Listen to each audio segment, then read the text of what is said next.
চলো আমরা ইউনিট 2 বেশি না গেজিয়ে, তোদের মন খারাপ হচ্ছে, সামনে পরীক্ষা, একটা টেনশনের মধ্যে আছিস তোরা। আমি আশা করব তোরা ভালো রেজাল্ট করবি, ঠিক আছে? স্বামী আশা করেছিল ইউনিট 2 সবাই দেখ, কিন্তু আর কিন্তু ইয়ার ফাজিলামি নাই জীবনের সঙ্গে। ভাগ্যটা তোর, জীবনটা তোর, আমি তার কি বলবো? কেবলমাত্র পড়াতে এসে পড়াবো, যাদেরকে বলবো তারা যারা শুনবে, না শুনবে না শুনবে, জোর জবরদস্তি কিছু নেই।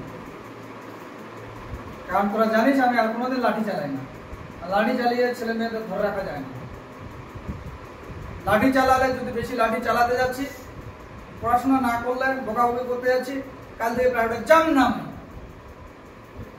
তোর মতন মাস্টার মেলায়, এরকম একটা মানসিকতা। বেশি টাকা পয়সা চাপ দিলে হারিয়ে যাবে।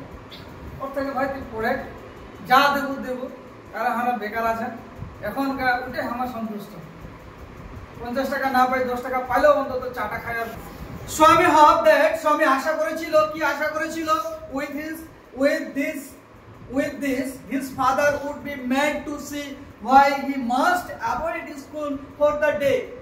স্বামী আশা করেছিল যে তার বাবা কোনোভাবে বুঝতে পারবে যে তার ছেলে কেন স্কুল যেতে চাইছে না, বা কেন স্কুল যেতে নারাজ বা অ্যাভয়েড করছে, ঠিক আছে? সেটা প্রবলভাবে আশা করেছিল। কিন্তু তার পরিপ্রেক্ষিতে কি দাঁড়ালো? তার পরিপ্রেক্ষিতে দেখা যাচ্ছে father's behaviour took an unexpected turn. তার বাবার যে আচরণ, সেটা কখনো আশা করেনি। কারণ তার বাবার চিন্তা ভাবনাটা ঠিক স্বামীর উল্টো ছিল। ও চাইছিল যে স্কুল না যেতে, বিভিন্ন বাহানা দিতে, কিন্তু ওর বাবা কোনো বাহানার কথা না শুনে তাকে একদম আদেশ, তোমাকে স্কুল যেতেই হবে। He proposed to send a letter with Swami to the headmaster. একটা লম্বা করে ওর বাবা একটা চিঠি লিখে দিল হেডমাস্টারকে দেওয়ার জন্য, ঠিক আছে? স্বামীর হাত দিয়ে একটা চিঠি দেওয়ার জন্য একটা চিঠি লিখে দিল। বাই দ্য টাইম, সেই সময় Swami was ready to leave for the school. সেই সময় কি করছিল? স্বামী স্কুলে যাওয়ার জন্য প্রস্তুতি নিচ্ছিল, ঠিক আছে? Father had composed a long letter to the headmaster. বাবা একটা লম্বা চিঠি এনে তার হাতে ধরিয়ে দেয়। Put it in an envelope and seal it. চিঠিটা কেমন ছিল? ভাঁজ করা ছিল খামের মধ্যে এবং সিল করা ছিল, ঠিক আছে? What have you written, father? Swami asked apprehensively. বলছি বাবা, এই চিঠির মধ্যে কি লেখা আছে? স্বামী asked apprehensively, মানে কাঁপা কাঁপা গলায় বললো, কাঁপতে কাঁপতে বললো। বলছে বাবা, কারণ বাবাকে দেখে তো ভয় পাই ভীষণ, এই জন্য বাবাকে জোর গলায় বলতে পারছিল না, এই জন্য কিভাবে বলছিল? কাঁপা কাঁপা গলায় বলছিল, বাবা এই চিঠির মধ্যে তুমি কি লিখেছো? বলছে নাথিং ফর ইউ, তোমার জন্য আমি কিছু লিখিনি। Give it to your headmaster, তুমি তোমার হেডমাস্টারকে গিয়ে দেবে। গো টু ইউর ক্লাস, এবং তুমি সরাসরি তোমার ক্লাসে চলে যাবে। Have you written anything about our teacher Samuel? বলছে আমার টিচার স্যামুয়েল যে স্যার ছিলেন, তার সম্পর্কে তুমি কিছু লিখেছো? বলছে ইয়েস, প্লেন্টি অফ থিংস। টিচারের ব্যাপারে অনেক কিছু লেখা আছে। প্লেন্টি মানে কি? প্রচুর, মেনি, ঠিক আছে? বলছে what has you done father? বাবা তুমি কি কাজ করলা? Everything is there in the letter. বলছে সবকিছুই চিঠির মধ্যে আছে।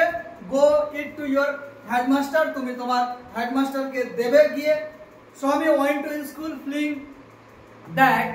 স্বামী যখন স্কুলে যাচ্ছিল রাস্তা দিয়ে, ধরো আমরা এখান থেকে স্কুলে যাচ্ছি, তো রাস্তায় গিয়ে যেতে যেতে আমরা অনেক কথা বলি বন্ধু বান্ধব। তো সেদিন স্বামীর কোনো বন্ধু বান্ধব ছিল না, ছেলেটা একাই হেঁটে যাচ্ছিল।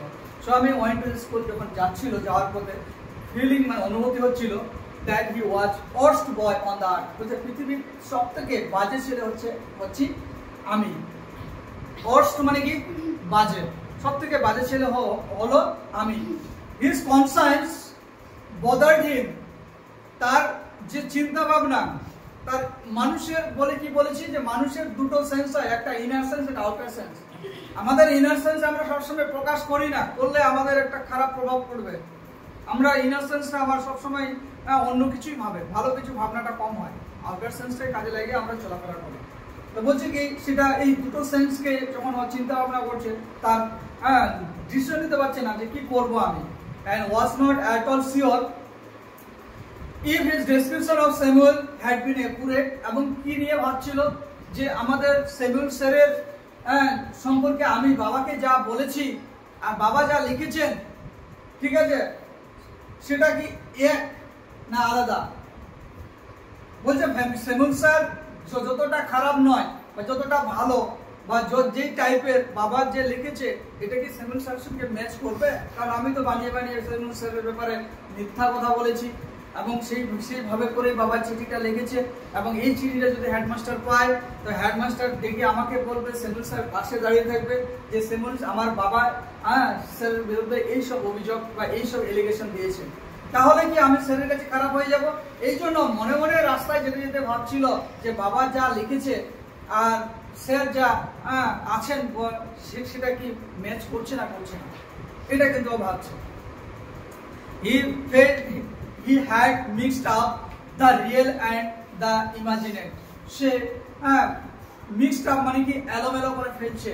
তার চিন্তা ভাবনা করতে গিয়ে সে যখন অনুভূতি করছে বা অনুভব করছে, সেই অনুভবটা তার মনে হচ্ছে যে কোথাও যেন বাস্তব এবং কল্পনা দুটোই মিক্সড হয়ে যাচ্ছে, এলোমেলো হয়ে যাচ্ছে।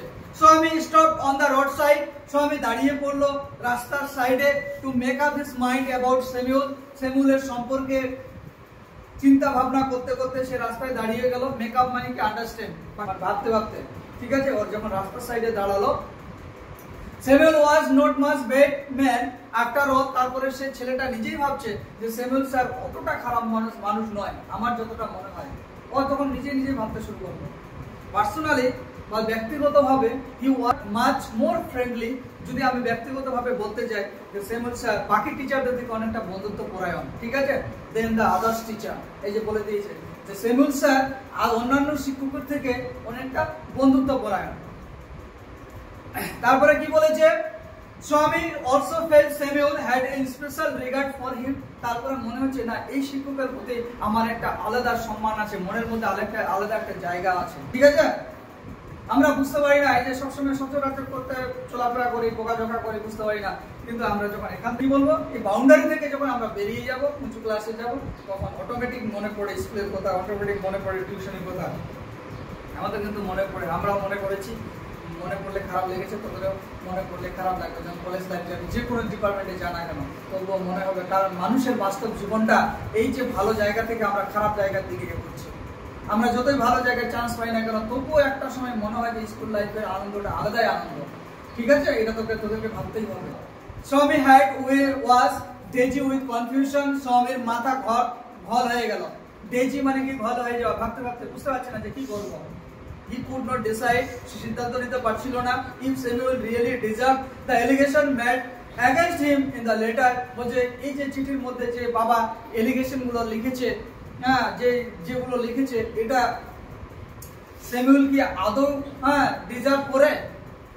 এই চিন্তাধারাটা তার কিন্তু সিদ্ধান্ত নিতে পারছিল না, বা এই চিন্তা ভাবনাটা ভাবতে ভাবতে সে কোনোভাবে সিদ্ধান্তে আসতে পারছিল না। The more he thought, যত সে ভাবতে লাগলো of স্যামুয়েল স্যারের ব্যাপারে, the more স্বামী গ্রিপ for him, কতটা তার প্রতি কি হলো, গ্রিপ মানে কি অনুশোচনা হতে লাগলো, খারাপ লাগতে লাগলো মনের মধ্যে। To recall Samuel's dark face, তার মুখটা ছিল কালো বর্ণের। His thin mustache, তার পাতলা মোষ ছিল। Unshaven cheek, গালগুলো ছিল আনশেভ অবস্থায়, মানে কি দাড়িগুলো কাটা হয়নি। And yellow coat, তার পরনে ছিল হলুদ বর্ণের একটা কোট ছিল। Filled with স্বামী with sorrow, যেটাকে স্বামী অনেকটা দুঃখে ভরে দিয়েছিল। যখনই মনে পড়ছিল, তখনই ওর মনটা দুঃখে ভরে দিয়েছিল।